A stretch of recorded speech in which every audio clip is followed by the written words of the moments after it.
Right side.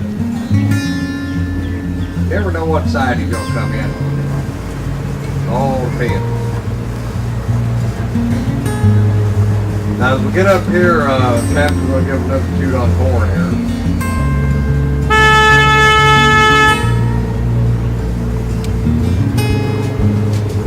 Notice here to the right where I was telling you where the deer was a while ago.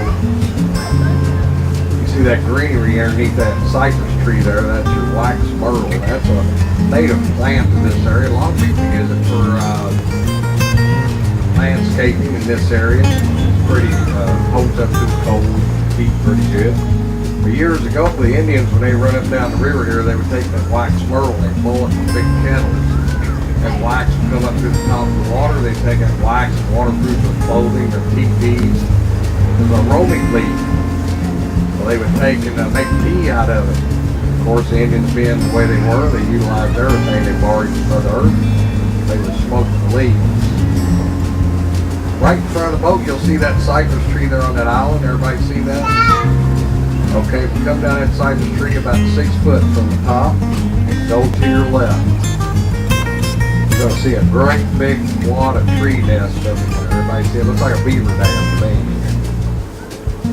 When you see that, kind of point at it. Everybody else can kind of look up there and see it. You all see it over here? All right, back in there. Yeah.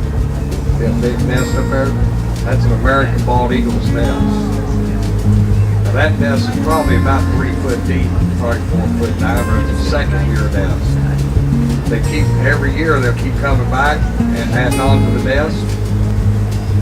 The largest nest here in Florida recorded was 9 foot in diameter. It was 20 foot deep, weighed over 2.5 tons. Now, I live down in Tarpon Springs, so we used to have one down there on Angelo Boulevard there by the electric plant. Looks like you could set a car in it. Been there at least 25 years, I know of.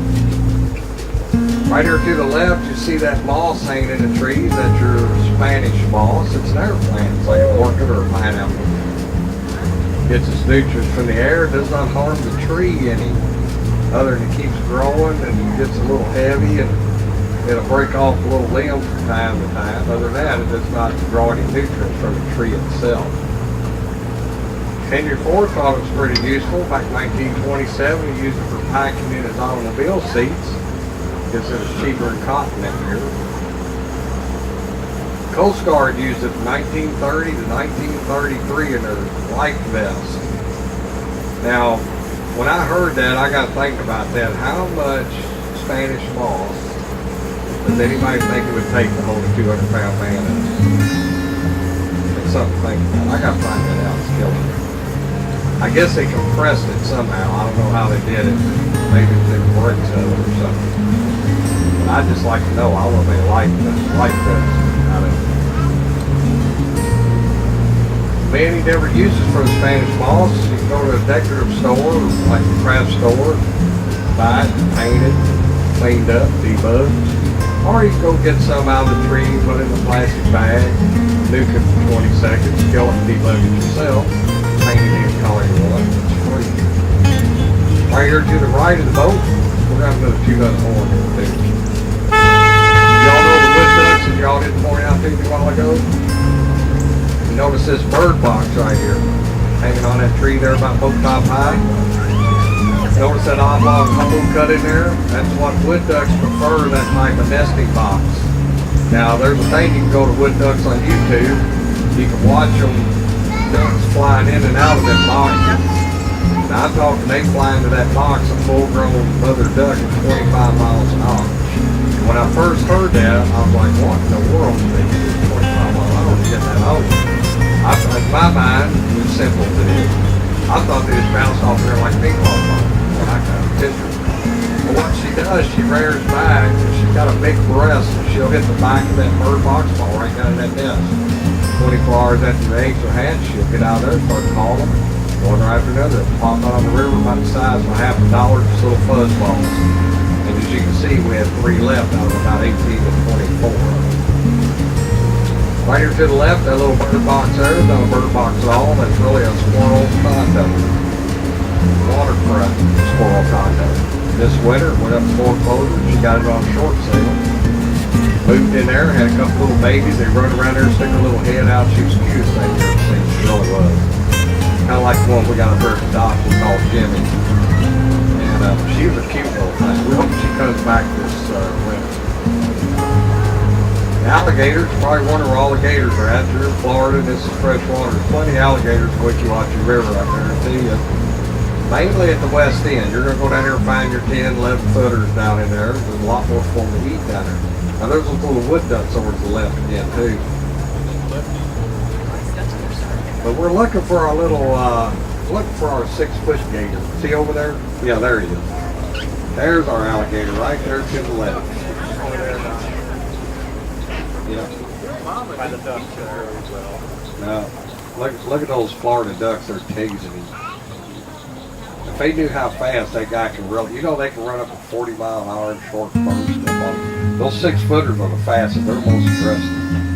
That's the guy right there you don't want to mess with at all. 6-foot gator. He's a 1-year mature gator.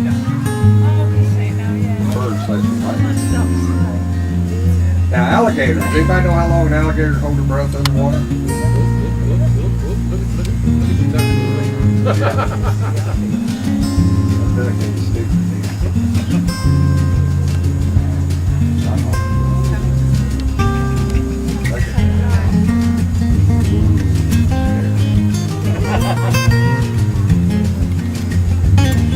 got a little 4-footer. Alligators are known for doing that, biting their own feet off, their tail, and stuff like that. Yeah, they're known for doing that. When they're in a fight mode, they're bad, man. No joke. But these are wild. This guy here, he's used to the boat. We make 10 trips a day. He's used to it. That's funny. The duck's looking over his shoulders like, yeah. Where the other looks like, oh, no, he's there. Right there. And what they'll do too, their eating habits are mainly insects, crayfish, small fish, pretty much. From time to time, if something like that gets anywhere around him, he's crippled, he will eat it. No doubt about it.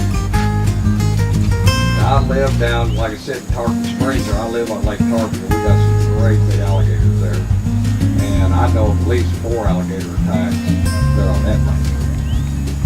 One of them was killed by 12-foot long by so do not feed them. They associate you with food. They do. They become 6 years, 6 foot. Now look at the top of his eyes. See them knots on top of his eyes? And the knots on top of his nose there? If you look at those real close, it's about 6 inches. From the knot on his eye to the knot on his nose, about 6 inches long. That's how you determine the length of the alligator. Or I got a ruler here, you just go out and check. Yeah. You see a gator 10, 12 inches between his eyes and his nose, he's 10, 12 foot long. That's how they gauge him out in the wild. Now, how long do you think that guy can go without eating until he starves? Wouldn't think very long, would you? Yeah. Full mature gator go up to 2 years without eating before they starve to death. They can hold their breath underwater for 5 hours. So next time you go skinny dipping up there, now these were 10 to 12 foot gators, of course. They start eating bigger stuff when they get bigger. But by norm, they're scared of people. They don't like to be around people at all. Until you start feeding them. Once you start feeding them, then you got big, big troubles. Especially when you start messing around big alligators. Now that eagle's nest I was talking to you about back a while ago, that's a 2-year nest. Last year we had 2 eaglets, this year we had 2 eaglets. That's a hoot owl or a car owl nest right there. Now there's a sticker right there. Oh, look at that little guy. Now how do you think you got over that island?